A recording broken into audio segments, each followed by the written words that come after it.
that, all right? You know, no need to shed any Absence more makes tears. the heart grow I'm fonder. here. I'm here. I did miss you. How do you like that? I'm not ashamed to say it. I'm glad you're back. Let's move on. Now we're getting a little bit too emotional. Let's go.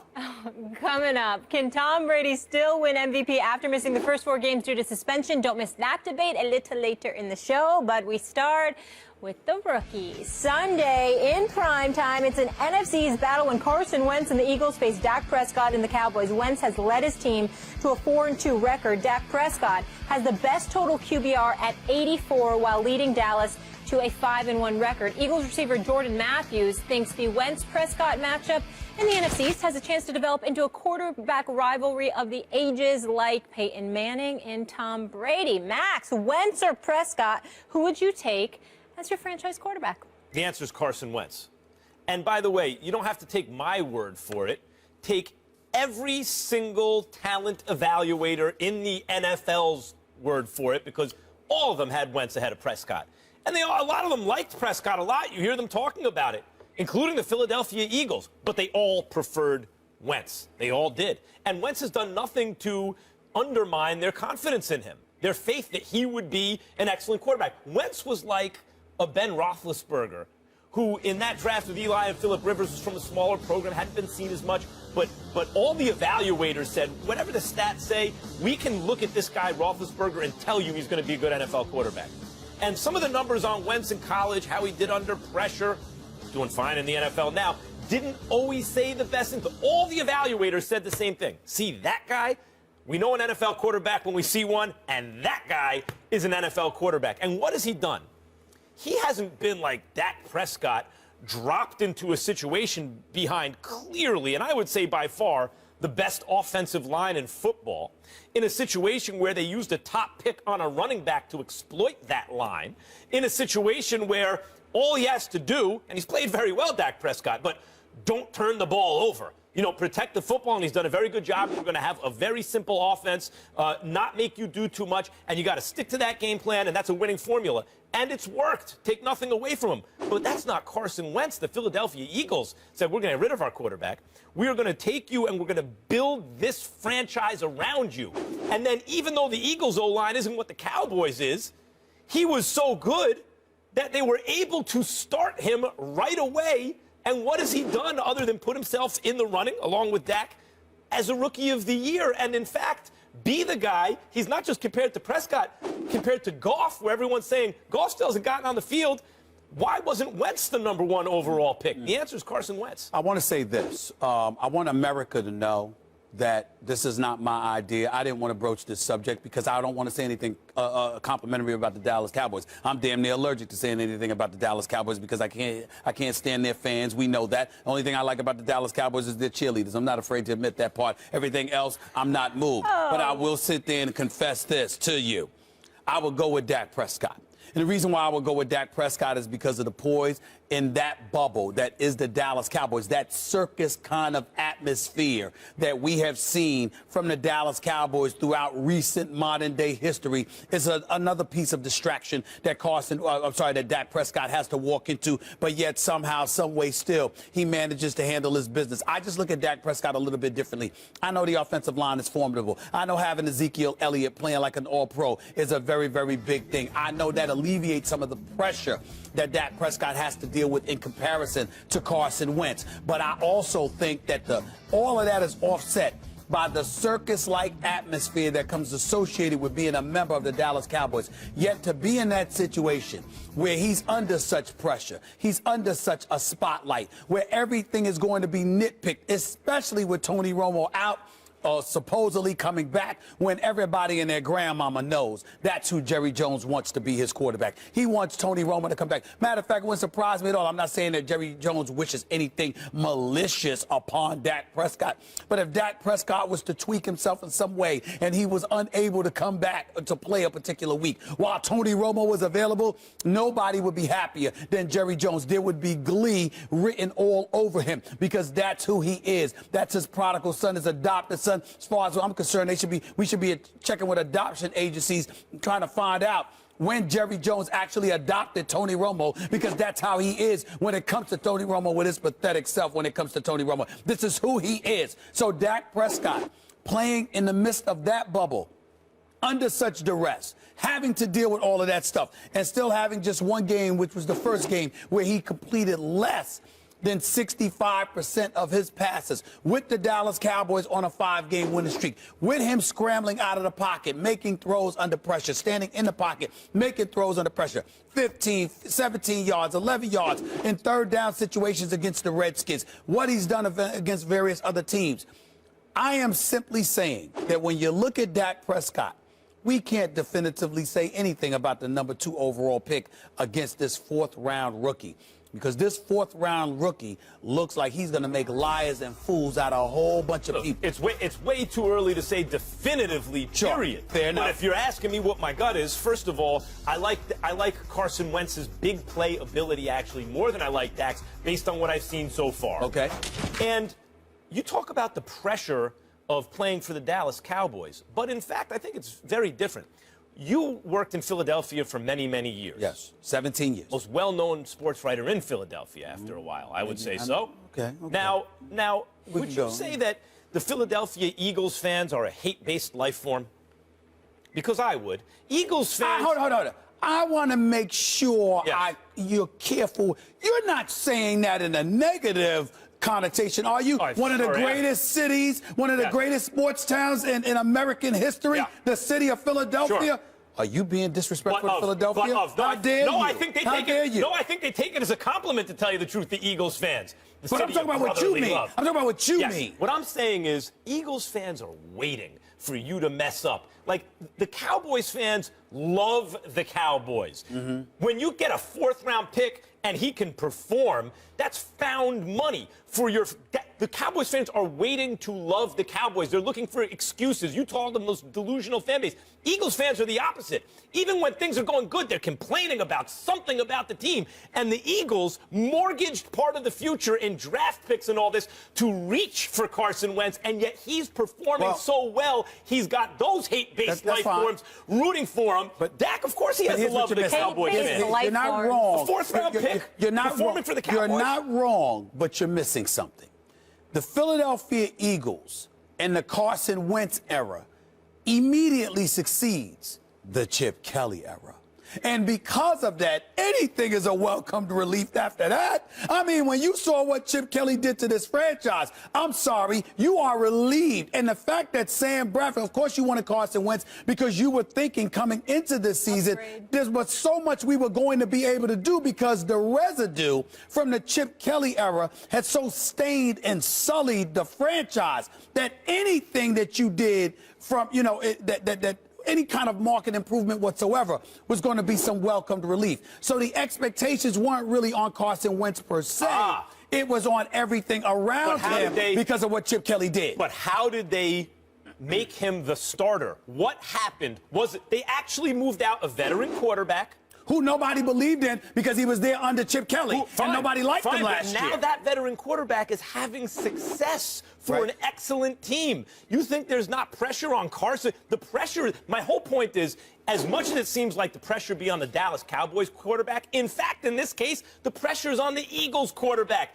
His guy, Romo, gets hurt. The 4th-round pick steps in and miraculously does amazing things. Carson Wentz, they moved the guy to another team who's having great success, and they reached for him. We're not talking pressure. There's more pressure on We're not Wentz. talking pressure because from a pressurized standpoint, I get where you're coming from. What I'm asking you to consider is the circus-like atmosphere that Prescott has to deal with. Pressure or no pressure, because it's the Dallas Cowboys, and because they're a walking piece of mediocrity in recent memory, and because they're the perpetual accident waiting to happen, because they got an owner in Jerry Jones more concerned with hype than winning, more concerned with business and making dollars than winning. What you have is a situation that's ripe for a rookie to be exposed and, dare I say, overwhelmed by the totality of the situation. And we didn't even bring Romo into the equation. Carson Wentz doesn't have any of those issues. You got a new coach. You got a GM that was reinstalled because Howie Rosen was removed because Jeffrey Lurie gave all the power to Chip Kelly. Now that's been alleviated. So you have organizational structure with a rookie that we're allowing to be on the come up. We didn't know he was going to be this good, and we're happy about that. But the difference is he is in a very much more structured environment than Prescott is, which is why the room for error is there for Prescott. I don't think that outweighs the pressure that Wentz is facing based on my argument. And who would you rather be? What position would you rather be in? The quarterback with the best offensive line in the game and a great young running back who's so good, in fact, people are talking about him behind that offensive line being maybe the MVP, if not certainly Rookie of the Year. Would you rather be that guy? There's always more pressure on the Cowboys. It's the Cowboys versus the Eagles. There's always more pressure just from the simple fact. Go ahead, the Dallas Cowboys. Go ahead, Max. It's America's team. And someone's coming for his job again. The difference is, in Dallas, they love you. If anything, you have to fight against the sense of entitlement because you're worshipped in Dallas. They want to love the Cowboys. That's why Stephen A. calls the fan base delusional. Any little bit of good news, they trumpet it. The Eagles are Wentz is in the opposite position. But you're speaking from a macro perspective. Speaking from a micro perspective, yes, they love the Cowboys, but at the same time, Tony Romo is waiting in the wings. And even though he has his critics and a lot of Cowboy fans who do not believe in him at all, you do have other fools who absolutely are in love with this man, There's treating more him eyes like on he's that got situation. 2 Super Bowls instead of two career playoff victories. Who would you rather be? In what position would you rather be? Which quarterback would you rather be playing for the Cowboys behind that offensive line with those weapons? No, let me say this to you. You are right about it being the Cowboys, but for the wrong reasons. I would tell you that I would rather be with the Eagles if I had more receivers. The fact that, hold on, talking about, I only have Jordan Matthews. You keep bringing up the offensive line. That's not the issue to me. The issue to me with the Eagles and Carson Wentz is that all he has is Jordan Matthews. Because Brenzell, Zach Ertz haven't necessarily been stellar this year, probably due to injury. Nelson Aguilar is still developing. But Beasley and Williams has been good, and now they get Des Bryant back, and they have Jason Witten. The point is, if they're performing on a similar level, and one guy is better protected with more weapons, that suggests the other guy is better. But you're making and the pressure point doesn't but you're even work. making the football argument, and I'm going beyond that. I'm saying that I'm saying distraction off the field. You asked me in terms of what situation would I rather be in. I would rather be in a structured environment like that of the Philadelphia Eagles than with the Dallas Cowboys, hype machine personified. More eyeballs full of on pomp and Dak. circumstances. Yes. That's what I'm saying. More eyeballs on Dak. Right. Carson Wentz performing at least as well as Dak in a harder situation. And by the way, and let me say this to you. Can I tell you something else too? And I'll say it. I'll say it to all of those pathetic Dallas Cowboy fans out there. I'll say it to the city of Dallas because I would like to live in Dallas one day because there's no state income taxes. So I would definitely take that into consideration. But or Florida, Tennessee's another option. I'm considering it all. But let me tell you something right now. I think Philadelphia is a better sports town than Dallas. I believe that the city of Philadelphia is a better sports town than Dallas, and I would rather play in a better sports town. Well, a sports town that's actually more intense, more negative, looking for every flaw. That's the difference. The Eagles fans are looking for every flaw. The Cowboys fans are looking for the gold, for the silver lining and everything. Listen, you could call it negative all you want. I choose to assume that they are far more informed and realistic than Dallas Cowboy fans. And as a result, I don't look at the Philadelphia Eagles as perpetually negative. I think it's a fantastic sports town. There's more pressure on the There's more pressure on Dak. There's more pressure on the number 2 overall pick that a team traded up for, or the 4th round pick. Which is there more pressure? There's more pressure on the 4th round pick. There's more pressure on the 4th round pick, but he's in a better situation. I'll give you that. More pressure on the 4th round pick than the 2nd round pick. There's not more pressure on the 4th round pick than it is on the number 2 overall pick. But I'm just saying to you, all of America pays attention to Dallas. All of America pays attention to Dallas, and Dallas is not. It's relatively dysfunctional. They're getting over this year. Good luck to them, but it's relatively dysfunctional. They're just the cheerleaders. Listen. They are 5-1. And I'm sitting here as a noted Dallas Cowboy hater with a smile on my face, waiting for the accident to happen. I know who the Cowboys are. They will not let me down. I'm telling you, they're going to find a way to mess it up. Cowboys have a Super Bowl victory in their history, right? They have a Super Bowl. Several. They have many. Several. Yeah. They have 5 actually altogether. Several. And how many do the Eagles have? None. Okay. None. But there's Hold on, wait a minute. So the second-round pick playing for a team that's never won a Super Bowl Time out. with no offensive line. People like me, hold on. People like me that talk to the Cowboys. I'm not talking about Roger Staubach and Tony Dorsett or Ed Too-Tall Jones or Ed Martin and them. I'm not talking about Emmitt Smith, Troy Aikman, Michael Irvin, the playmaker. Hell, those are my boys. I'm talking about the last 20-plus years. Let's be honest. Dallas Cowboys have been a joke, and Cowboys, you know it. The Cowboys are a bigger deal than the Eagles because they have more fans nationwide. Because they're an out-of-market choice. But the intensity of the fans... Yes, but just in Philly. You want to do... It's only in Philly. Got him on Thanksgiving. But it's just in Philly. And by the he way, doesn't have the that's an national unfair attention. advantage. I'm glad you brought that up because I see no reason why the Dallas Cowboys got to play every Thanksgiving. Who the hell? And it's not right. You know, a matter of fact, that's why the Eagles kick their butt every time they go up against them on Thanksgiving Day. You take okay? Dak Prescott, I'll take Carson Wentz. You do that. You do that. Bet on it. Can't wait for the end of the season. I will not forget this conversation. He got me helping. He got me being supportive of a Cowboy. And you a Philly guy. The hell is this world coming? All right. You heard from these two, Max on Team Wentz, Steven on Team Dak. Which quarterback do you want as your franchise guy? Go on Twitter and vote. We need someone to figure this out for us, who is right here. Coming up now, though, let's get into Kyle Schwarber. He spent most of the season learning to walk again after a devastating knee injury in April, but as the designated hitter last night, he led the Cubs to their first win in a World Series game since 1945. Schwarber went 2 for 4 with 2 RBI, but as the series shifts to Chicago, the Cubs have a dilemma on their hands. No DH spot in the National League. Schwarber will have to either play outfield or sit out of the starting lineup. Stephen A., would you play Schwarber in the outfield Game 3? No, I would not. And I know that's sacrilegious because this brother is big time. I've been incredibly impressed with him, no doubt about it. But that's exactly right. And I openly confess to you, Max, I'm being overly cautious here. I'm being overly cautious, a little bit emotional from this perspective. I want this kid available. I don't want anything to happen to him that would jeopardize him for a potential 5th, 6th, 7th game. I know that he hasn't played but 2 or 3 games this year. I know he hasn't played a game at Wrigley Field this year. With the kind of year that Chicago has had, with the way they have performed, particularly in the postseason, the fact that this guy hasn't been eligible to play and having barely swung a bat, first time up at bat in the World Series, doubles, okay? Gets 2 more hits last night. Flat out balling. Nothing but love and respect for him. I'm saying I need to make sure, even if I got to sit him for Game 3 and then bring him in for Game 4, 5, and beyond, I got to make sure if there's any doubt, and right now there are questions. He's going to work out today. They'll find out whether or not he could play the field tonight. I'm thinking just the fact that you have that question, building off this momentum from Game 2 victory, knowing that it's a 2-3-2 format, this is the game to sit him out. You can always bring him in as a pinch hitter, all right? You can do that at any time, and because you can do that at any time, you can bring him in as a pinch hitter, you could still potentially get his bat.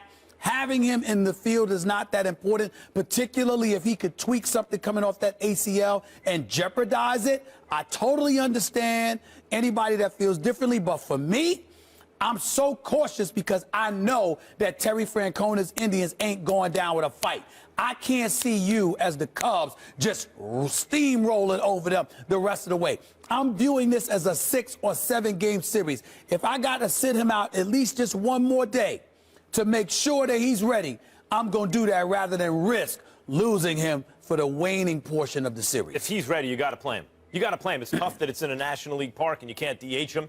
You're going to have to play him in the outfield. It's not like he plays center field. Look, defense and pitching, after I'm getting done every day saying, actually, even what the scouts and the fans have been saying all these years, it's pitching and defense in the playoffs. Mm-hmm. And it seems like, well, why isn't it offense in the playoffs? In fact, all the sabermetrics guys and the analytics guys all say, no, actually, it is pitching and defense in the playoffs. That's been corroborated. It really is, and he's not a defender. And in your defense, I'm not going to get on you for bringing up sabermetrics because it's appropriate with baseball. Oh, okay. Go ahead. Very good. I'm not going to get on you about that. Analytics, I'm going to let it go. I'm going to let it go. It's just a tool, but it works in all sports. I like analytics. Got it. So I get it, like you want defense. But then there's common sense. This dude has 5 postseason home runs already. He's swinging a white-hot bat. You can't take his bat out of the lineup. Like, even if he was making errors every time the ball was hit toward him, if he's hitting a home run a game, if every 4 at-bats he's hitting 1 out, I don't care about the errors, number one. Number two, you know how many postseason errors he has? 0. He has, I think, 11 chances. He's made them all. Now, that doesn't suggest he has very good range in the outfield or anything like that. But if the ball is hit to him, he has shown he will catch it. So if he's ready to go, by the way, none of the home runs have come as a pinch hitter. He's had at-bats. If he's ready to go, you got to play him. Then the question is, well, what kind of hitter is he really? Like, not only he's a hot hitter, but can he hit? Every level of the minor leagues, this guy has raked in single A, double A, triple A. He's a slugger. He's 23 years old. This is not an illusion. The guy can hit, period. Especially right-hand pitching. You know, left-handed hitter's not going to hit lefties. But although he hit one out against the lefty in the postseason, but especially right-handed pitching. These games are too important. They're too high leverage. If a guy is as hot as him and has been as good as him in these situations throughout his career, you can't just insert him for one at-bat. You can't take that. That's like 25% of his offensive value instead of 100%. You're going to take 75% of his offensive value away because he's not a slick glove or because you're afraid he's going to get hurt. Well, there's no time for that right now. Win as much as you can, as fast as you can. He has to be in the lineup. I guess what I'm saying to you is that, again, you're talking about his on-field production. No one's disputing that. What I'm saying is, if there are question marks as to whether or not he's physically able to play the field, that is what has me hesitant, because I'm thinking of this series going 6 or 7 games. There's no one on the planet who can refute what he has done at the plate. What he has done in this postseason in these 2 World Series games. We've seen it, even against Kluber, smacking a double when he was unhittable against everybody else. That says a lot about Schwarber. He can flat out slug it and to not even get any at-bats during the regular season, essentially, okay? Because that's basically what it amounts to. And for him to still be eligible, to be put on a roster, and Theo Epstein and the crew willing to do so, speaks volumes about him. I'm only saying, if I'm worried about him potentially tweaking his injury in any way, you got to take that risk. If a hitter, one of the reasons that you why can't you wait to see the momentum and then if necessary bring him in as a pitch hitter? It's the postseason. There's no games to play with. One of the reasons that's why I like Kluber. Well, he wasn't the only one hitting. Rizzo got hits last night. Zobrist got hits last night. Why not try? One of the reasons you want pitching and defense in the playoffs as opposed to hitting is you don't think it's as streaky. Hitting tends to be streakier. And if a guy is hot now, if he's in that zone, if he's riding that wave of momentum, if he feels locked in at the plate, you don't mess with that, bringing him off the bench, sitting there cold all game. You get him his at-bats now. I feel you. I don't blame you for feeling that way. I'm just telling you, I'm admitting I'll be a chicken. I'm like, I need this because Terry Francona's coming. I just don't believe. Therefore, I think this is going 6, 7 games, and I'm going to need Schwarber. So put your foot on the throat now. If you tweak it and he gets hurt, you don't have him for the rest of the series. Ooh. Let's leave it there. It is a great time of year. The NBA is back. Let's talk about it, shall we? Who needs Kobe Bryant anyway? The Lakers win their season opener last night in their first real game of the post-Mamba era. Is the Lake Show for real? We'll get into it next. I am Usain Bolt, the fastest man in the world, and people of Jamaica love and watch First Take. They showed up, putting up their most points scored in a season opener, gentlemen, since '91. Defeating Houston 120-114, Jordan Clarkson had a team-high 25 points off the bench. The number 2 overall pick in this year's draft, Brandon Ingram, had 9 points in his NBA debut. Max, are you buying the Lakers post-Kobe? I am. Really? And by the way, let me just say, you want to compare the Lakers' record in let's say the last 3 seasons of Kobe's career to what it's going to be this season and the next 2, I guarantee you they will win more games now. The Lakers did something smart.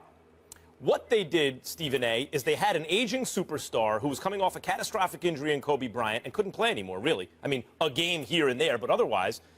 And all the fans wanted to see him, and he needed the ball. So what they did is they hired Byron Scott, unfortunately for Byron, basically to be a babysitter for Kobe. And they let Kobe play out the string and shoot as much as he wanted and do whatever he wanted. Legendary superstar, and the Yankees did the baseball version with Derek Jeter. It happens from time to time. But the upside was they got to draft really high. Even though they had traded a pick that was only top 5 protected and top 3 protected, they got to draft Brandon Ingram, D'Angelo Russell, to go with Julius Randle. They stole Jordan Clarkson in the 2nd round, and they got a really good nucleus. They took D'Angelo Russell when people like you were calling for them to take Okafor. In a league where the back-to-the-basket post guy who can't close out on the three-point shooter, switch on defense and everything, doesn't have nearly the value he used to have. They took a guy in D'Angelo Russell while he's limited in certain ways athletically, supposedly, even though he has a 39-inch vertical. This guy his passing in the pick and roll as a rookie was already better than the majority of veteran point guards, which is a skill you really need in this NBA. He shoots the three well off the bat and will only get better. They took a really, really good point guard for this modern NBA system and have surrounded him with elite draft talent that was the result of signing Kobe to that contract. So they won on all fronts. They gave the fans what they want. They gave Kobe what they want. They let him exit the way he wanted. Then, when that era's over, they bring in the coach they actually want in Luke Walton, and they're now going to run a modern NBA system with the pieces they need to run it. The future's bright for the Lakers. Well, first of all, I think you're giving them too much credit because a lot of it was by accident, and I don't even have time to go into the accident that the Lakers have been over recent memory. But I have, and I will on national TV make a declaration. Out of respect for the great Jerry West, out of respect for a lot of people that I know that are diehard Laker followers. They're my friends, some within the organization, some outside the organization. I've turned over a new leaf. Really? I'm not going to excoriate and vilify Jim Buss on a regular basis, regardless of the respect I don't have for him, regardless of the job I think he has done on too many occasions. Remember, Max Kellerman, when I've gotten on Jim Buss, unlike critics who have questioned his basketball acumen, I have never questioned that. I've never said Jim Buss doesn't know what he's doing. What I've said is that, and what I've excoriated him for, was allowing his emotions to get in the way of his basketball judgment. Because you're concerned with who your sister's dating, because you can't stand the coach, because you think or knew your father didn't like somebody, or whatever the case may be, you made decisions that got in the way of this organization moving progressively forward. That was my issue with him, not his basketball acumen or supposed lack thereof. No, it was letting his emotions get in the way of his judgment. But I have promised people that I love dearly that I'm going to be nicer to Jim Buss. So that's here news. You used to come on my radio show every couple of weeks. It's big news. I like the new you, Stephen A. I'm going to be nice to Jim Buss from now on. Having said that, let me say this. When we look at the Los Angeles Lakers, I'm not going to get excited because they play the Houston Rockets.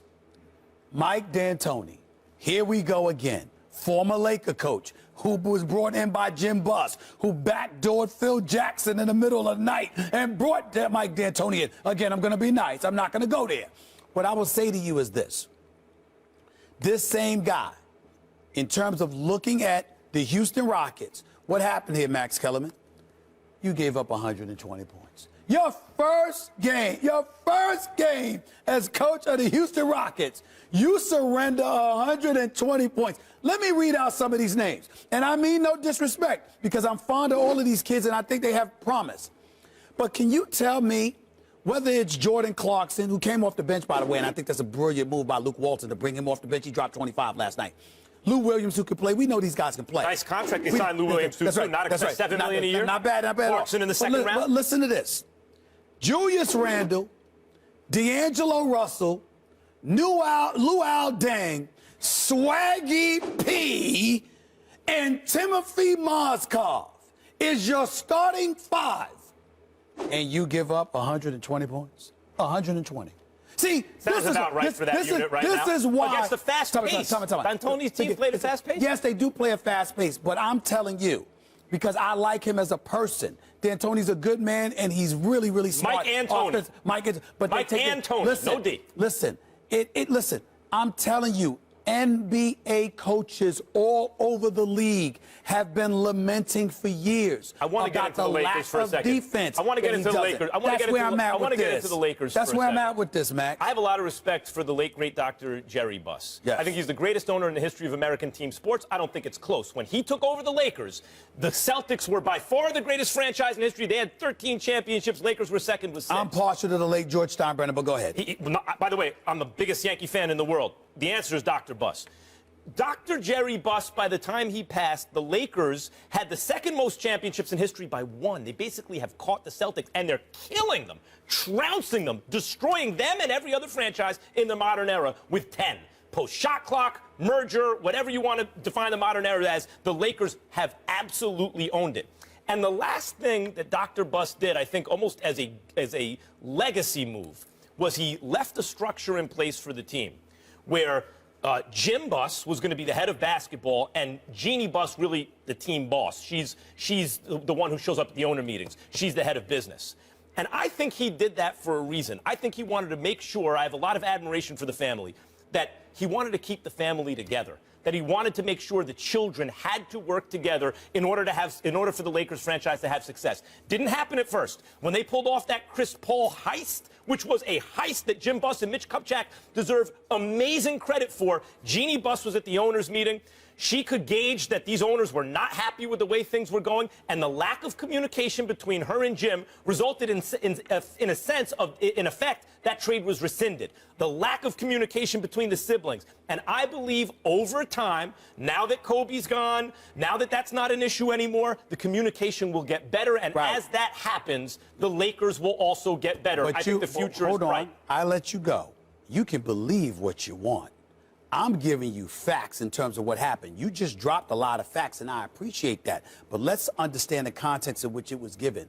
You knew that the league was were the de facto owners of the New Orleans Hornets at the time. So the chances of the Chris Paul trade going through was slim to none because Dan Gilbert, fresh off LeBron exiting from Miami, and the maelstrom of cynicism and beyond that ultimately that was going to provoke, that wasn't the time. What I mean by that is this. When you acquire Chris Paul, you don't acquire Chris Paul and save $20 million in cap space. Go back and read Dan Gilbert's letter to the league. You're arguing they made too good a deal. No. That Jim made too good a deal. Let me tell you why. Exactly. But let me tell you why that's relevant.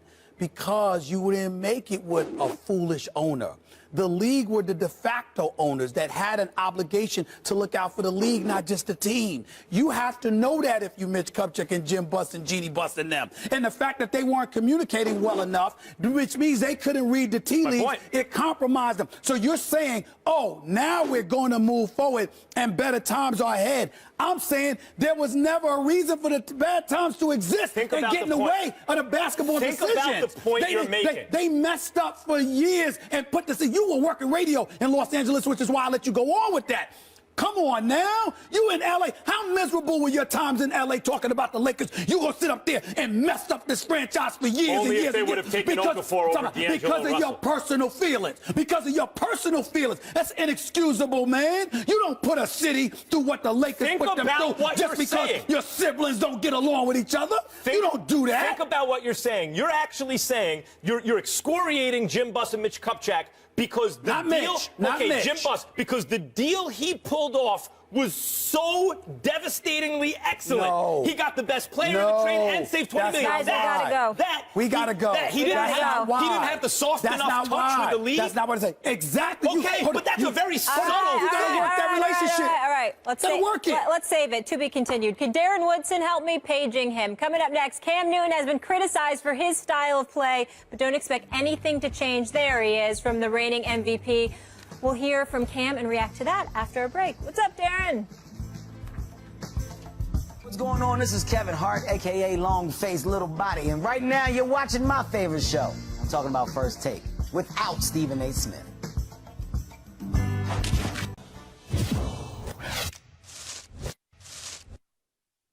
My edge is running the football inside the tackle. And when somebody tries to take that away from me for what it is, that's who I am. That's me. And that's going to forever be my edge in this league. I look at the game different, and that makes defenses prepare for an extra thing. So when you take that away, then the defense is like, yes, we don't have to get prepared for a quarterback. So I'm trying to find any and every way to create edges for us, and whether that's me running around, or is that me, carrying out my fake, or is that me blocking? It doesn't matter. I'm just trying to win football games. That's Cam Newton saying he's not going to change his style of play because his run game gives him an edge. Darren Woodson in the house. How we doing? I'm doing good. As a matter of fact, listen, that green drink that you had, that's pretty good. Thank you, man. I told you. I told you. I took a little sip in the back there. Man. I just want to let you know that, man. So Sharing his caring. just trying to be honest. He's lying. He's lying because he know I'll be ready to fight. I'll be ready to fight. You can't drink. No. He knows. Come on now. That's a violation. That's a violation. He would. He's a Dallas Cowboy. He would try to do something like that to me. I'm just playing, man. Darren, what do you think of what Cam said? Do you agree with him that he shouldn't stop running? At the moment, yes, I agree with what he's saying right now. I think that when he said forever, I mean, listen, Father Time has never lost. And at some point, he's going to have to change the way he plays this game, especially when he gets in his 30s. And I'm looking at Cam's from the day he came into where he was last year and today. Last year, he threw 35 touchdown passes from the pocket. So he's throwing the ball, and he's changed his game in certain aspects. But forever, that's not going to happen. At some point with age and after through attrition, through all the times of being hit, at some point his body's not going to be able to take the punishment that he's taking right now, and he's going to have to become more of a pocket passer and sit in there and not take those shots. Now listen, do I want to win games? So I'm the Carolina Panthers. Do I want to win games week in and week out? Absolutely. Is the strength of this offense built around Cam Newton and him running the ball in between the tackles with the read option?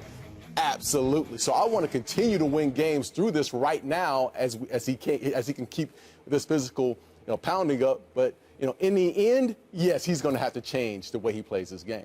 The answer is Cam is absolutely right. Cam is correct about this. To me, there's no argument here. He is correct. Yeah.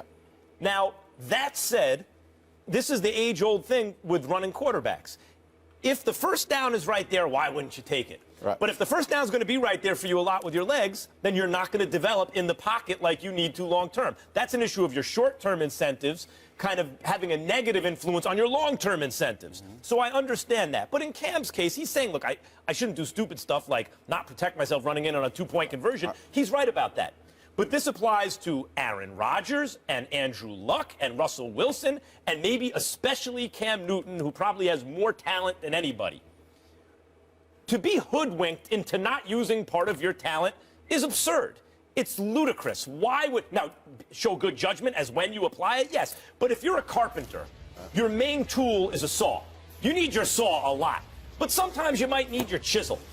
And if people are telling you, no, don't use the chisel, clean out the edge with your saw because you're going to always need your saw. Don't be over-reliant on your chisel so that when you go into your toolbox and you have every tool you need, you use the wrong one. That's ridiculous. All he's saying is, my chisel game is ridiculous. And sometimes I need it, and when I do, I'm going to use it. That's uncontroversial.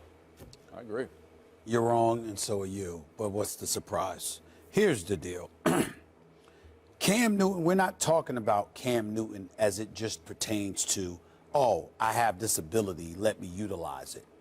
You have to have a macro perspective when you're Cam Newton.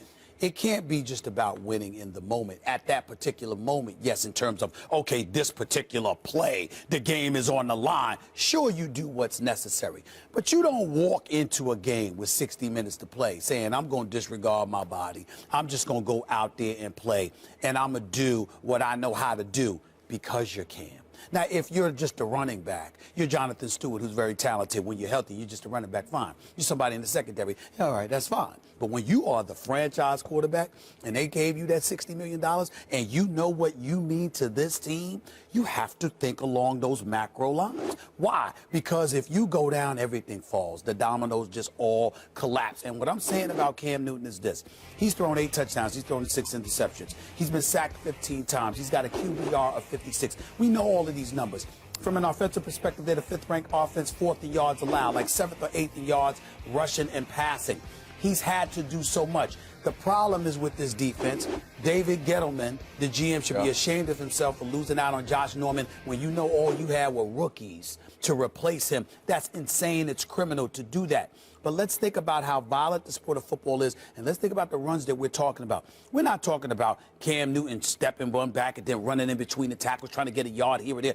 We're talking about him scrambling wide. We're talking about dude seeing Cam 6'5", 250 and going like this. Shots. Damn, Yeah. I need to hit him low because I can't hit him high because he's so big and he's so strong. This is not going to work for us. So now we're saying we're not talking about this dude standing in a pocket and getting his chest caved in or something like that. We understand that. That comes with the territory. But when you run it wide, you know, scrambles and all of that, and these guys are attacking your legs at every turn, that's entirely different because that's far more dangerous. Correct me if I'm wrong, because you played, I did it. Absolutely. Tell me, is that is the most dangerous predicament for? So when I talk about him running, I'm not talking about him getting the snap and then running in between tackles. I'm not talking about him looking and then, okay, I'm going to scramble here. I'm talking about those set plays where they got him scrambling wide and guys are diving at his knees and diving at his lower left, his lower extremities. That's my concern with Cam Newton, and that's what makes it dangerous. So you're saying to change he needs to change that part of his game That part of it. I'm talking about particular kinds of runs. I'm like, you don't need to be doing that. Read options. I don't want you to go to RG3 or prima donna like, oh no, don't do this and that. But I'm saying there's certain things that could be taken out of the equation. This is my issue with Cam Newton. There's times where Cam is going to, as competitive as he is, he understands that he has that game that he can throw the ball, he can run out of the pocket, and he can punish you in the running game. Okay. The mindset of trying to punish defenders has to change. That has to absolutely change. The showboating at the goal line. Don't look for contact. Don't look for contact. If it's there, you know it's there. There's 2 guys, 3 guys surrounding you. Just dive down, just get the first down, and move on about your business. Cam in the past has been extremely competitive. He wants to impose his will upon you as a defender, and that's what has to change in his game. But I'm not saying Cam needs to change next week. I'm saying he needs to change in the next 3-4 years. But right now, man, these guys are trying to win games. And what made them 15-1 last year was his dominance as far as his legs, his physicality, because you have, as a defensive coordinator, you have to prepare for all that. He had all his weapons available to him. That hasn't been the case this year. We don't even know what the hell has happened to Kelvin Benjamin. He might as well want to get hurt. He might as well go back and get hurt. He was actually more valuable to the team when he was hurt than he's been on the field this year, which makes no sense to me because Kelvin Benjamin could play. I don't know what the hell's been wrong with him. Sure, go ahead. I'm listening. It's almost like saying, hey, Shaq, in your prime, don't bang down low. That'll wear on you after a while. I don't see hey, that. Sandy Koufax, don't take the ball every 4 days and throw the fastball. Your arm will fall off. I don't see the Shaq analogy. My point is some players don't have long careers because of their style of play, but the quality of their prime makes them among the greatest ever. And maybe Cam Newton, partly because they don't enforce the rules with him the way they do other players, which is why he's been hit hundreds of times more than the next guy, than anyone. Who's got hit more than Cam? Let me go to your Not Shaq. even Andrew Luck. Let me go to your Shaq analogy, because let me tell you why you're so wrong about that. Yes, they hacked Shaq. Bless you. Get that man. Thanks. Some I'm water, good. please. I'm good. Here's why your Shaq analogy doesn't work. Shaq was usually inflicting pain. Drop, step, elbow. I mean, this was a given. He was the diesel. Cam is absorbing it. Right. Wait, that's my... When he first came in the league, he was not absorbing about this year. But even if he's giving licks, he's still taking them. I get it. But that's my point. If they're not enforcing the rules for Cam, the reason I use the Shaq analogy is because they used to foul Shaq on every possession. And basically the answer was, well, what are you going to do with Shaq? You can't stop him any other way. And I get the feeling like the NFL has the same rules with Cam. Hit him however you want because he's too big to stop otherwise. That's not Cam's fault that they won't enforce the rules. But again, it's not about blaming Cam. It's like going back to your Shaq analogy, wrapping your arms around him and making him go shoot free throws because he's going to miss one of every 2 is entirely different than taking shots at dudes' knees and ankles and calves areas and what have you. Cam is in a situation where he's so valuable to the team to just think about, I'm just going to do me with no regard for that, I believe is ill-advised. Should Cam keep running or not? Absolutely. Run, this is, I guess when I'm looking at the situation, I understand what you're saying. Protect yourself, protect your knees, and there's times that he needs to slide. But what's made him so special is that he's the ability to run between those tackles, to bring punishment. But I didn't say don't run between the tackles. Yeah, Remember, I specifically talked about running wide. Even running outside wide. That's dangerous, that man. Threat and have Dangerous game. the game plan for that, and knowing that this guy can throw from the pocket, and he'll take off and run you over. I mean, that's hard to game plan, and that's the edge that he's always brought. All right. Appreciate your perspective. Always good to see you. You got to go. You have things to do. They're telling me. Some of us have to work. Yes, I yes. just have fun all day. Thank Well, you it's for nice being to see with us. you. You too. Which work once every Coming 2 up weeks. next, Tom Brady has dominated since returning from a 4-game suspension. Can the I'm going to the future Hall of Cowboys game with Darren Famers Woodson. really I'm just going. blow off my bum? We're talking Tom Brady next. He's Stephen scared. A. is going to Dallas. Good He's scared. times. He's scared to bring me. Welcome back to First Take, presented by Bass Pro Shops. The First Take, Your Take viewer contest is here. You can win a chance to debate Stephen A. and Max right here on national television. All you have to do is go to firsttakeyourtake.com, upload a 1-minute video with your and only your best original sports debate. Keep it clean. No music, team logos, trademarks, or copyrighted material. 2 winners will be selected by our show staff. So get to work, and we will see you here in Bristol taking on these 2. Meanwhile, here's a few of our latest submissions. If I'm the Dallas Cowboys, I would most definitely try to trade Tony Romo. He's an aging, injury-prone 36-year-old quarterback. Leave Tony Romo alone. The Cowboys need depth at that pivotal position, so why not keep him on as a security blanket? Their veteran, experienced quarterback who's led the team since 2006. Dak Prescott is the answer maybe in the future. He's not the answer if Tony Romo is healthy. Tony Romo has the 3rd highest career passer rating in history of the entire NFL. Has a lot of quarterbacks. Unfortunately, I'm going to take it to school. NFL injuries, they're a lot like riding a motorcycle. It's not if you fall, it's when you fall. It would be great if Dak Prescott can play the whole year, but numbers show that more than likely he's going to either have some sort of shortcoming or get hurt. That lady, you know what? See, here's the problem. The young lady there was the best. My problem was her position. It would be a problem. You see what I'm saying? I would have to debate her, and I think guess it'd be perfect. I You'd would disagree. be fearful that I would come across as a little mean because she's supportive of Tony Romo. She's not worried. And I don't wanna do that. She's got this. She's actually parroting my point, so it's a winning argument. Well, it's not a You'd be fearful to debate It's not a because she winning makes Time out. Did argument. you guys see the topic bars? Yes. Yeah. It was nice. You got The topic bars in the set and the guy. Listen. How about the guy in his classroom? Listen, I loved one it. dude He in took his us to classroom. I'm sitting there school. going like this. Where the kids at? I mean, if you're gonna be in a classroom, you gotta have the kids. They're at around. recess. Gotta have the kids. You know, You're you gotta right. be That would have been a you nice gotta touch be- to play to your heart. Why? Because Stevie A loves the kids. He sure does. Oh, Lord. He sure does. Let's talk Tom Brady. Here he is. Throws down the middle for Gronk at the 5.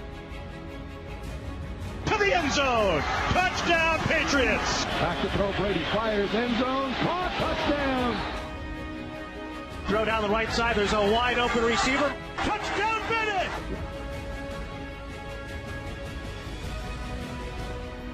Takes the snap. Backpedals in the pocket. Throws across. Touchdown, Patriots. Throws down the left seam for Gronkowski. Catch and strike past the 5. Into the end zone. Touchdown, Patriots.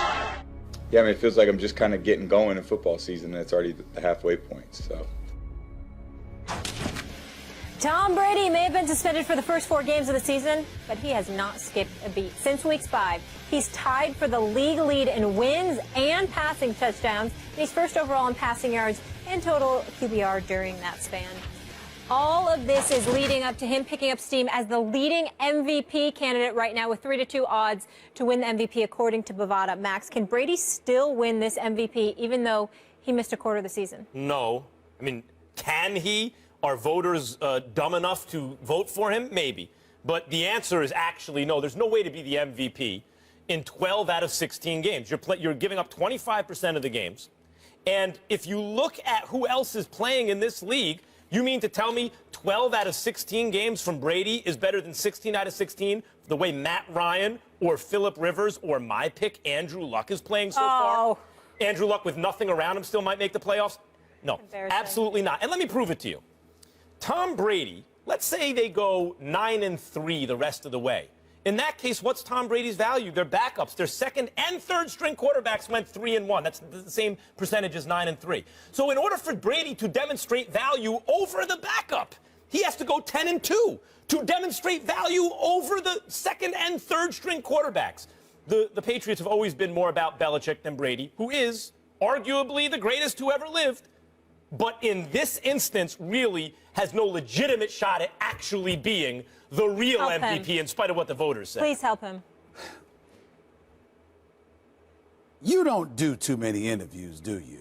You don't, because you big time and you too busy. You don't do too many interviews, do you? Because I would strongly suggest you stay the hell away from Boston. That's WEEI, that's the Boston Herald, the Boston Globe. Stay away from all of them because somebody gonna do something to you. You got a problem with Brady. This is personal. It's got to be something that it makes no sense. You what said he might you be the just greatest said. quarterback who ever lived. It's personal. You would take Andrew Luck over Brady but like for the MVP. he's gonna fall off a cliff in 16 months. That's you, right? Let me say something to you, Max Kellerman. The Patriots are 6-0. They are 3-0 with Brady. Brady has 8 touchdowns. They got the one loss to the Bills. 0 in it. Yeah, but he wasn't there. He wasn't there, right? 8 touchdowns, 0 interceptions, a quarterback rating of 132, a QBR, one of your favorite stats, of 89. He's already thrown for 1,000 yards in 3 games. He's completing 75% of his passes. On his schedule, he has road games against Buffalo, Miami, road Denver, game against Miami. Denver, and the New York Jets.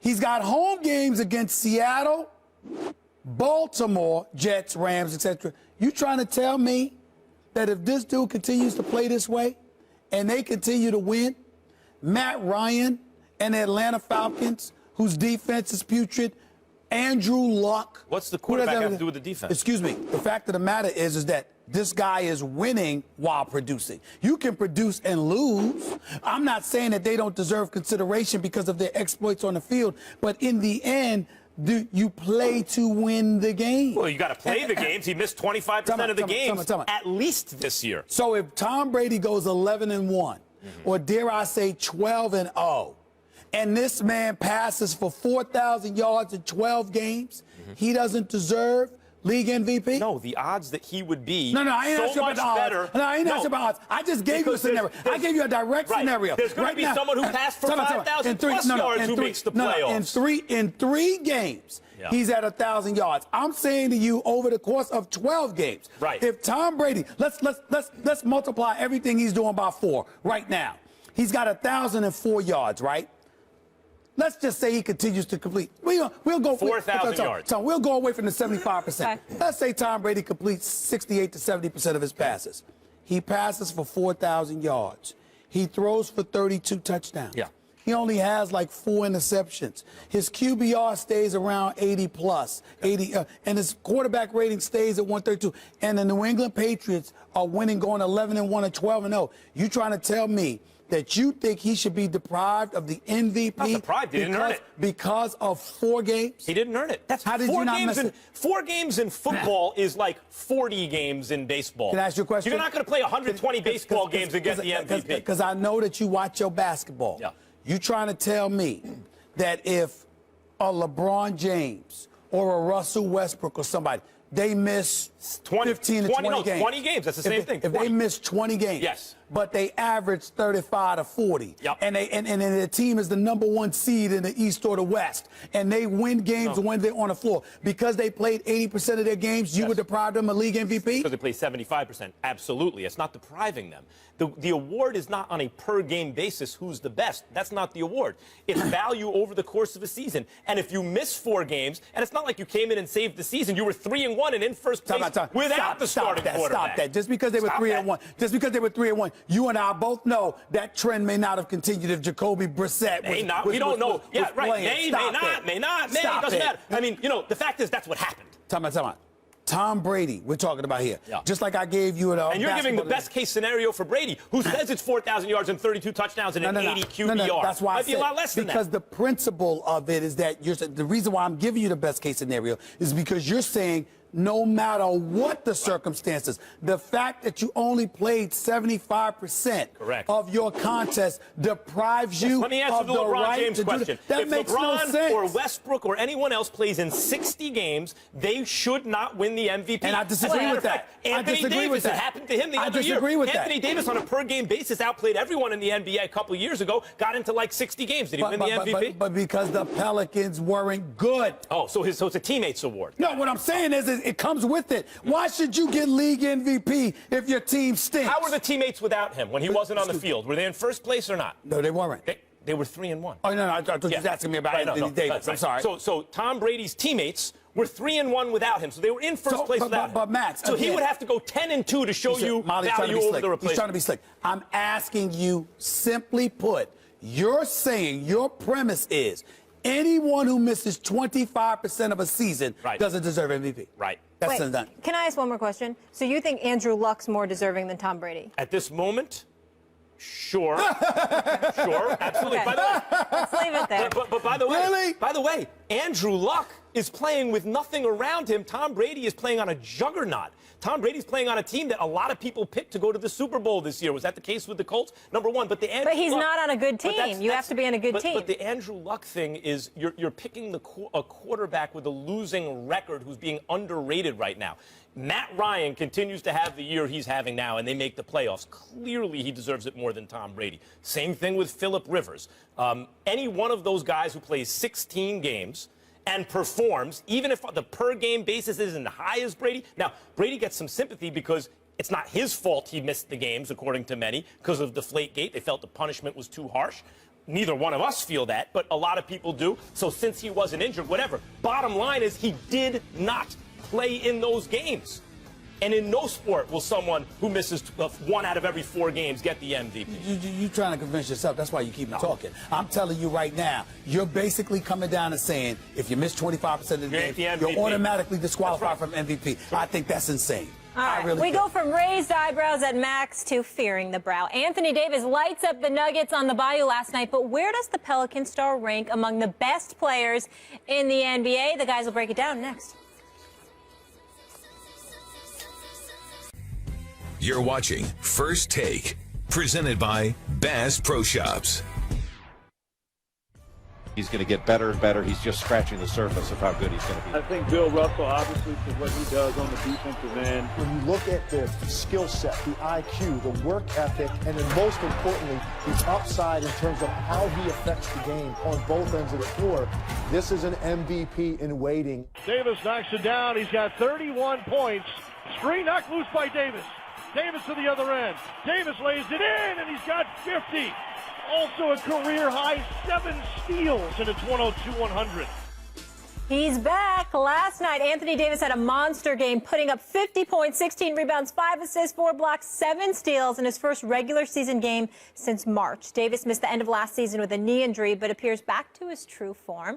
Davis becomes part of an elite club as he's now the 4th player in NBA history with 50 points in a season opener, joining Michael Jordan, who did it twice, Wilt Chamberlain, and Elgin Baylor, all of whom are Hall of Famers. Max, the question is, where does Davis rank among the NBA elites? Tell me what you got. I love this off the Brady segment because this applies to Anthony Davis. On a per-game basis, I believe this is the year that Anthony Davis establishes himself as the 2nd best player in the game to LeBron James on a per-game basis. But so far, he's always playing between 60 and 70 games a year. I mean, he's really, when you have other very talented players in the league, like a quarterback that we just argued, you can't give them 15 or 20% more games to play and then make an MVP case in Anthony Davis's case. But on a per-game basis, this guy can defend the pick and roll both players simultaneously. He's that long. He can pass the ball because, it's been famously pointed out, he was a point guard and then suddenly grew a foot, went from 6 to basically 7 feet in like a year. And so he retained his point guard skills, but now he can play the 4 or the 5. He offensively just gave you 50. But even in terms of his efficiency, Stephen A. Smith in 2 seasons ago, not last season, the season before last, Anthony Davis led the league in PER. Say whatever you want about PER, Hollinger's stat. PER is imperfect, but it is a much better shorthand for finding out how good a player is, at least offensively, than just saying points, rebounds, assists. It's better shorthand because it tells you how efficient they are while they're accumulating those numbers.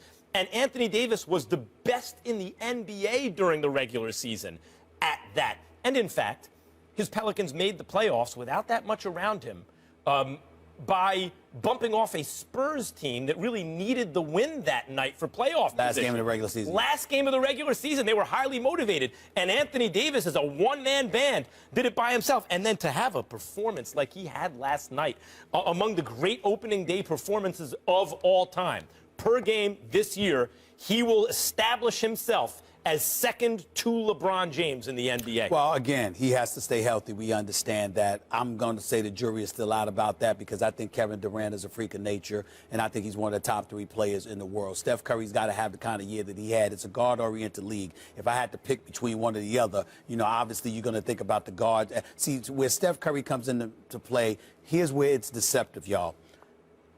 I look at a guy like Steph Curry, for example, and I'm talking about throwaway game 1. I'm talking about last year based off of last year's performance. The way the NBA game is played and it being a guard-oriented game, I've never seen a shooter like Steph Curry in my life. I think he is the greatest shooter I've ever seen. And if you tell me that somebody can shoot the basketball like that, I don't care what LeBron and Anthony Davis and Kevin Durant and all of them can do. When you can shoot the ball like that, and you have the ball in your hands because you're shooting it from the point guard spot as opposed to the off guard spot. Because remember, even the off guard still needs to get the ball from somebody else. The point guard is the one that has the ball in his hands. He's the one running the show, which means he can shoot whenever he wants to, even though he's supposed to be prioritizing running the show. I can't sleep on Steph Curry, but I will tell you this. When I think about elite players, away from the guard play, the system itself, the way the game is played, just guys on their overall abilities, I can't disagree with being behind LeBron James. I can make an argument that Kevin Durant, unleashed, could be that lethal. But Anthony Davis, I've said this, Max, a few years ago, about last year sometime. I said Anthony Davis in 3 years, if healthy, will be the best player in the world. He is that big time because Kevin Durant's not him defensively. Now, offensively, I think Kevin Durant could be whatever he wants to be. But defensively, he's not this kid. This kid actually defends centers. He defends power forwards. He can rebound. He can block shots. And more importantly, he's focused on doing that. So clearly, he's elite in that regard. My concern about Anthony Davis, however, is who's he playing with. Did you see last night's game? I mean, Max, I don't know how to put this into words. I cover the NBA. Tim Frazier, who the hell is that? Who? He got Etwan Moore, Solomon Hill, Lance Stevenson. I mean, we know those names. Terrence Jones is there now. I mean, who the hell put together this roster?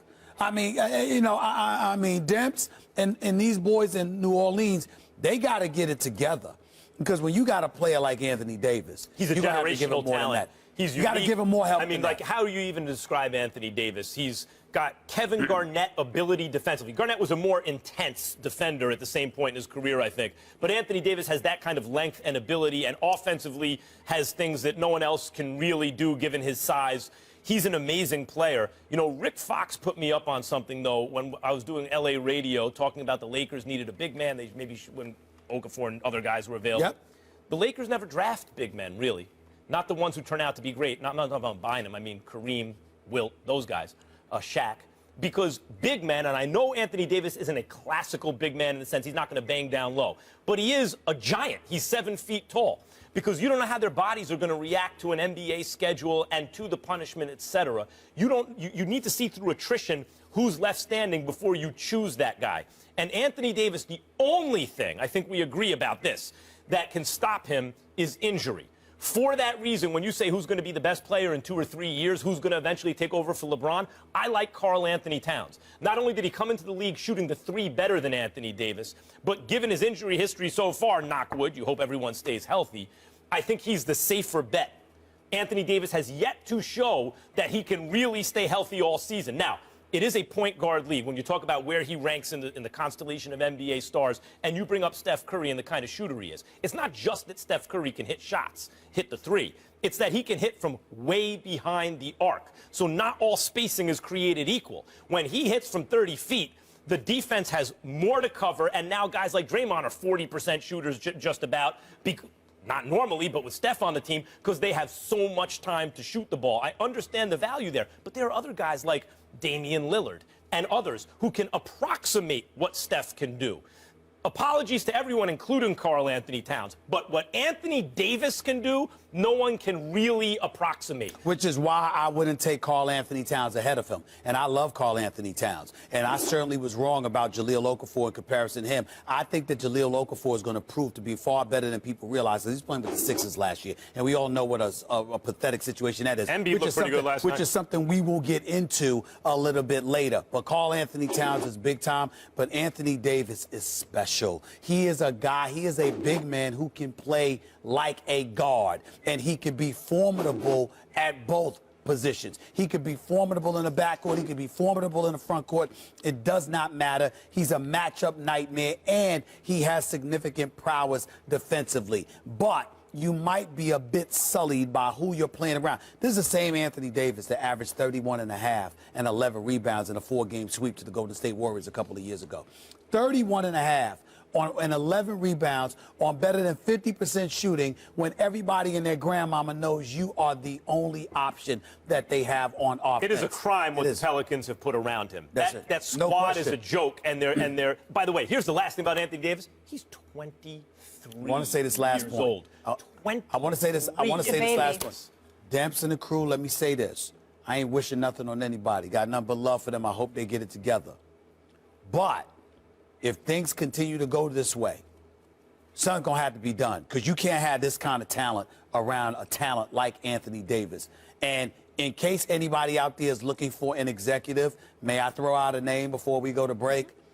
How about Joe Dumars, a guy that guided the Detroit Pistons to like 6 or 7 consecutive conference finals appearances, 2 consecutive NBA finals, won an NBA championship, arguably could have won a second if Rasheed Wallace had remembered to guard Robert Horry in the corner instead of leaving them open. The bottom line is Joe Dumars has been out of this game. I'm seeing a lot of these analytics, dude, your favorite people, and others getting opportunities. I am sorry. They don't deserve it ahead of Joe Dumars. Joe Dumars needs to be an executive in this league, and if New Orleans doesn't get their act together soon, somebody needs to call one of their homegrown products, which is Joe Dumars.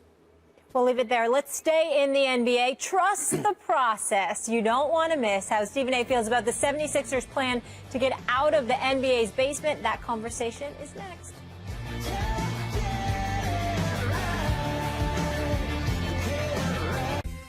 Welcome back to First Take, presented by Bass Pro Shops.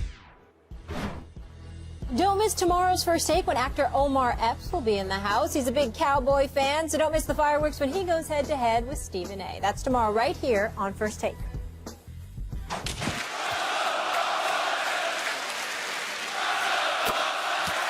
And they're chanting, "Trust the process," in a nod to Sam Hinkie, who was the general manager here.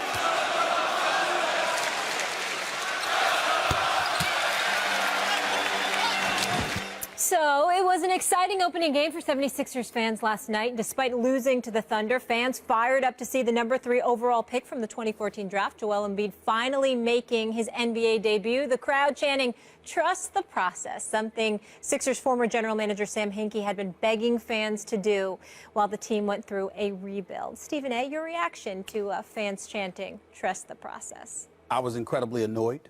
For those out there that may need to be reminded of, long before, I'm here on First Take and, an NBA analyst for ESPN and hosting my own radio show on Mad Dog Sports Radio and all of that. You're going to be doing a fight? You're calling a fight? I'll be calling a fight November 5th, calling the Manny Pacquiao fight, my first ever color commentary on a boxing match. I was a journalist for the Philadelphia Inquirer. Prior to that, the New York Daily News. I've been in print. I was in print journalism for 19 years. I was at the Philadelphia Inquirer for nearly 17 years. I covered every day of Allen Iverson's first 10 years in the NBA. Every single game, every day. I know this city. It's a phenomenal city. And listening to those chants last night, as much of a great sports town that I just said Philadelphia is, and has been, this annoyed me beyond measure. Because what this organization, specifically Sam Hinkie, did to this city is an atrocity. And I don't care what anybody says. The fact that this man gets to hide and not be front and center, to get interviewed, to have to answer for the things that he did, to me is criminal. Now, I will openly confess something that I've never confessed on national television. I believe that I had, at least in a small way, something to do with the arrival of Jerry Colangelo and ultimately his son, Bryant Colangelo, being in Philadelphia. And I'm going to tell you why.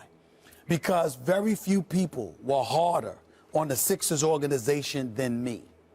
I spoke to the commissioner about it. I spoke to league officials about it. I spoke to members of the Sixers organization about it. They know who the hell they are because they're very influential within the organization. What was being done to the city of Philadelphia was one of the biggest atrocities we have ever seen in sports. Now, certainly when things go wrong and there's an injury here or there, Max, you might tank a season. You know, you're the Spurs, you want to get Tim Duncan #1 in the draft and stuff like that. I get that part, okay? But, Max, they tanked seasons. 18 wins, 19 wins, 10 wins, all under Sam Hinkie.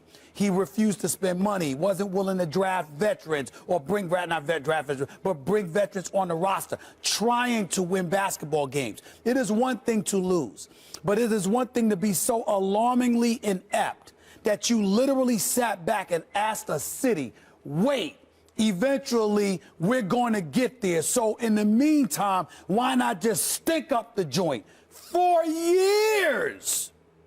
For years. While charging them ticket prices to pay to watch that horrible product that they put forth there. There is no, who the hell can't do that job? I can quit right now and do the job that Sam Hinkie did because you're giving me the license to throw seasons, I understand that he was very adroit with the cap and in terms of the players that you bring and save them. I get all of that because you got a capologist to help you do that and an analytics dude with the numbers. I'm not knocking him for that. I am saying to you that no matter what he did that was good, he flagrantly was willing to sacrifice even to give the impression of trying to win games in order to do it. For years is my issue. You do it for one, that's fine. But when you're tanking seasons, it can't get much worse for sports than that. And oh, by the way, it was nice to see Joel Embiid last night. He played well. You got a product like him. Look at the guards you had around him. I'm going to leave it at that. Well, first of all, the reason they're chanting trust the process he said trust the because process. Embiid. Yes. And they're excited about Embiid, the fans there, and Embiid said trust the process, and look what happened with the process with Embiid. You took him third, his draft stock He's been out low for 2 years. because he's hurt, but he may be a franchise-changing player, and they had the patience to draft him. Would you draft somebody in basketball and wait 2 years for them to get on the court? At number 3 overall, 3 years? You cannot pass on Joel Embiid. You couldn't pass on him. He was too good. I'm just asking you a question. Yep. You're going to draft somebody. I'm going to draft somebody in 2013, knowing they ain't going to play before 2016. Sure. As a matter of fact, I want to talk about Sam Hinkie for a second. Go ahead. The reason he did all those things is because he's smart. He is not the smartest guy in the room, but he is smart. He is smart. There are those who could have done what he did and made progress more quickly and also fielded a more competitive product, I believe. That's what I'm saying. That's possible. But just because you didn't hit the optimal thing you could have done doesn't mean you didn't do a good thing. Remember that 13-page letter he wrote when he resigned? I read it start to finish. I found that tone-deaf and self-congratulatory. Yes. However, there was lots of good stuff in it, and here were the two best things. You have to have a tolerance of uncertainty, and you have to be long science. You know, you don't short a stock. You're long on a stock. It means you keep it. You believe in it. He had a tolerance for uncertainty, and he was long science. He trusted the process. Now, he didn't bring it all together, not under his auspices, because the franchise got fed up with him, and they lost patience, and maybe because it's people like Stephen A. Smith, maybe Stephen A. Smith himself, who accelerated that. And maybe that's not a good thing. I'm not going to lie to you. I begged them to get rid of him. Begged them. And maybe, begged them. And maybe that's not a good thing. For at least look a at year. The Sixers. Look at the Sixers right now. Unlike a franchise like the Knicks that was actually trying to be good and stunk on ice anyway for year after year after year, or when they are good, they're just mediocre, the Sixers have an extremely bright future. Not only a ton of great draft picks going forward, cap space, flexibility, great young talent on the roster. I'm not questioning any of that. They got players stashed I'm not questioning in Europe. that. So look, just because it didn't all come together yet, that makes him having done a terrible job? Max, I was very, very clear in what I said. I said 19, 18, and 10 wins. It's one. Wait a minute. It's one thing to be that bad. It's another thing entirely when you're intentionally trying to be while charging the paying customer. It got so bad, Max. That's where we disagree. Listen, it got so bad, Max, that the commissioner got involved, had conversations, and ultimately the ownership for the Philadelphia 76ers brought Jerry Colangelo in because they said, my God, you can't ask one of the top 5 markets in the United States of America to sit idly by. Listen, I want to address this. Wait, you brought up a lot of stuff. I want to address it. That wasn't a lot. That's a very simple point. That goes to the integrity of the game. Right. When you're tanking. However, that's not the GM's fault that the rules incentivize a smart person to tank. Max, that's why there was Max, so much you should be talk ashamed about of yourself. redoing the You way should we be ashamed. draft. Listen, we're not in the NBA. Come out. Let's be clear. Your point is clear. My point is clear. I'm saying you should be ashamed of yourself. You should be ashamed of yourself. Max, this is the point. Shameful. This is the point, That is and you brought it shameful, up. Max. You brought it up. You said if you're trying to win and you stink, that's okay. Wrong. You would much rather be a team of a. Wait. Guys, You we're would much taking a rather- break, but we're coming back to this. Finish your last point. You would much should be rather- ashamed of yourself. You would Seriously. much You should be rather- ashamed. Don't you ever be an executive for any of my team. Right. because you'd be Ever. good. Finish your point. We're going to go to break and come back to it. Oh, my God. You would much rather be the fan of a team that's trying to tank and is no good for draft picks than Not a fan. for years. Then, can I finish the thought? Okay. Than a fan of a All team right. that's trying to be good and All right, stinks anyway. guys, we got to go to break. There's more from this game I want to get to, though. The national anthem. We had a crazy fan. We come want back. to focus We on come the back for anthem. this. More This is First ridiculous. Take You should be ashamed after of the yourself. break. You Stay should be with us. ashamed of yourself. Welcome to my life. Oh, we were talking about the Sixers game last night. Also, during that game, R&B singer Sevyn Streeter was slated to sing the national anthem, but the team pulled her from performing. Take a listen to what she had to say about it on Twitter. I'm at the 76ers game to sing the national anthem, and the organization is telling me that I can't because I'm wearing a We Matter jersey.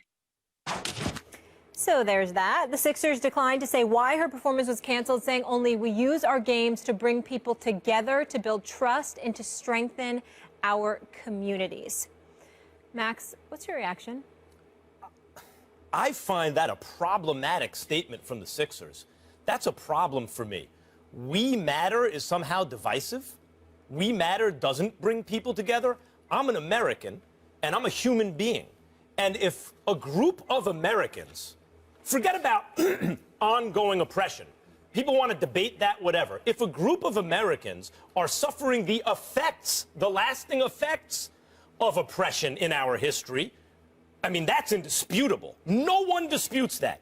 If a group of Americans and people are suffering that, and a member of that group wears a shirt that says, "We matter," that somehow excludes me or is divisive or doesn't bring people together. The only people that alienates or doesn't bring together is people of bad faith and bad will. I fail to see in any way how the Sixers statement isn't controversial and offensive. I'm offended by it.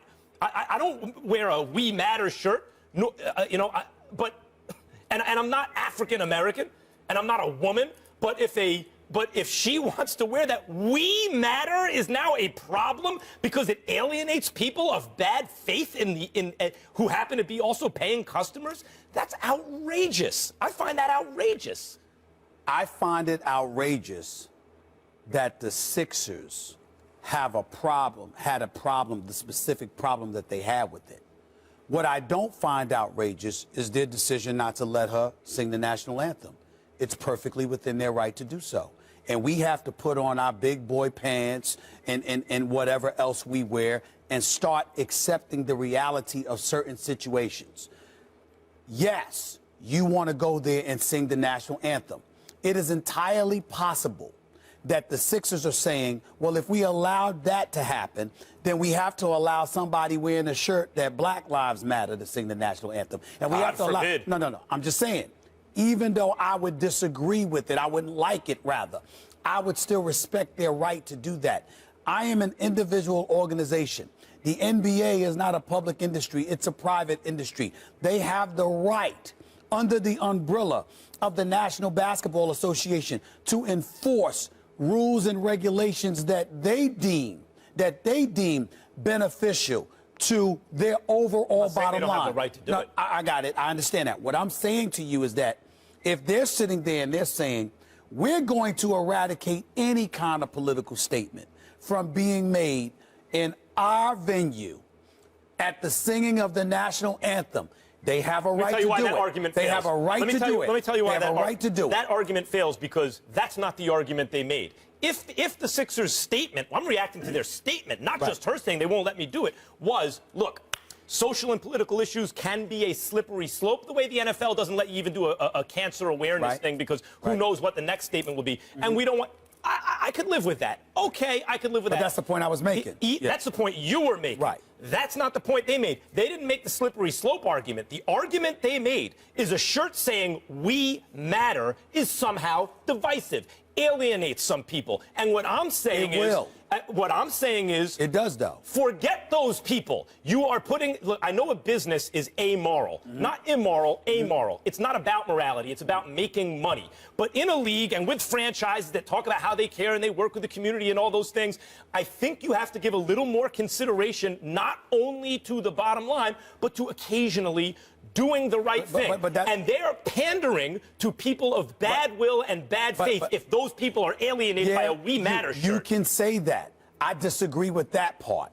At the end of the day, if your bottom line is for patrons to come and enjoy the game and to make sure no political statements... Then say that. I'm just saying.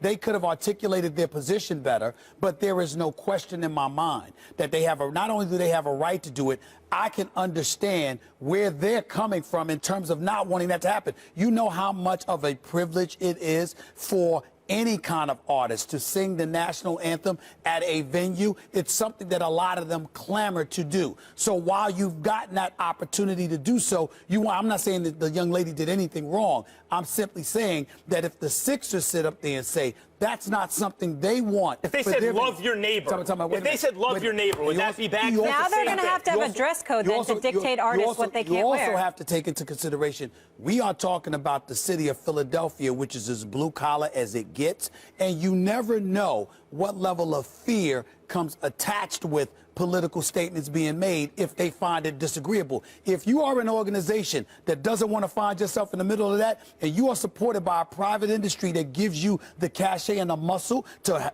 take that position, you have a right to do it. Be nice to people. She could have been wearing "Be nice to people." It's almost the same thing as saying "We Matter." I agree with you. I'm not disagreeing with you. I'm saying be a good person, not a bad person. I'm not disagreeing with you. I'm saying I understand where they're coming from, and you as an individual, they should hire you to release their statements then, because they didn't do a good job.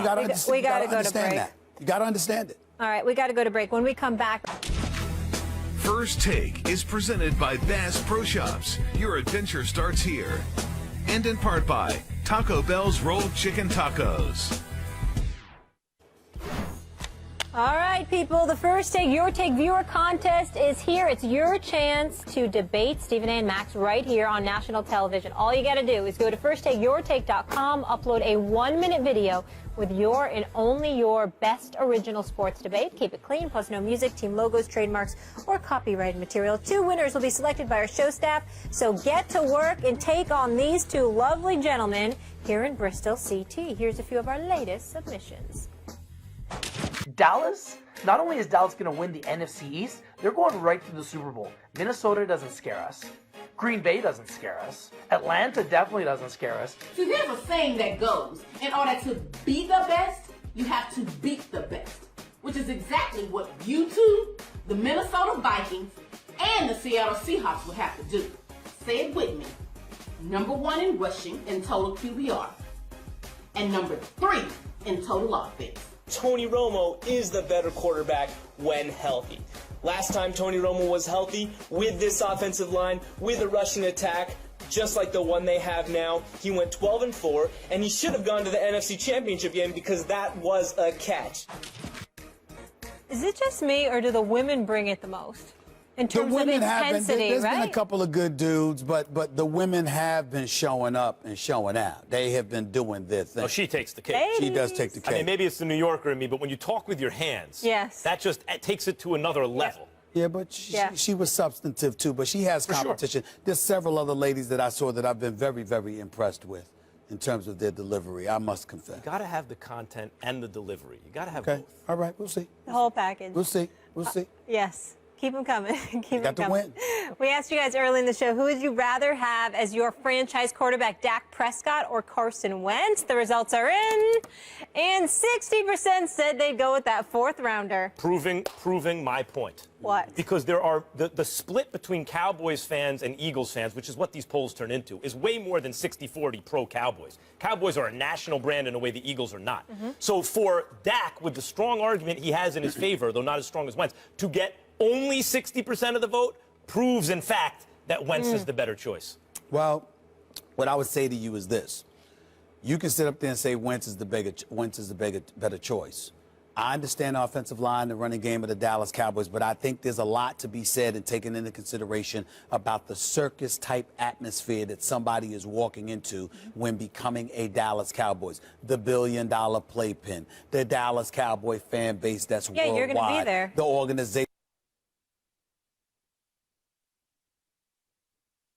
Et cetera, et cetera. You got all of this going on, and now the latest backdrop. It ain't weed. It ain't dudes that can't stay off the weed. It's not something else that's happened. It's Tony Romo getting hurt with another back injury and then coming back, but they're not talking to Dak and they're not letting him know his status. You know, they won't hand the job to him even though he's earned it. And Tony Romo is making headlines because he's thrown a couple of passes in practice, for crying out loud. Dak is excellent, but how hard is this? Come on. Here, Zeke, take this. Come on. And have those 5 guys make sure that no one comes near touching you. It could be. I mean, you know, I'm not saying Dak ain't good. He's good, but come on. He's in an easy situation. Real quick, your favorite tonight, Thursday Night Football. What about it? Jags, Titans. Well, first of all, I'm not a fan of Thursday Night Football, but I damn sure ain't a fan of this game. Okay, so it'll be interesting to see Mariota and what he does. Gus Bradley, he hasn't done a great job record-wise. I mean, come on now. His best season was 5-11. This dude, at some point in time, they got to do something. Gus Bradley, I expected much better from him by now. I'm not seeing it. And the development of Blake Bortles or lack thereof is concerning me. AFC South is the NFC East, but with bad records. I don't think anyone's going to really separate themselves. Therefore, I like the Jags tonight. But there's a lot on the line. This is like actually a high-stakes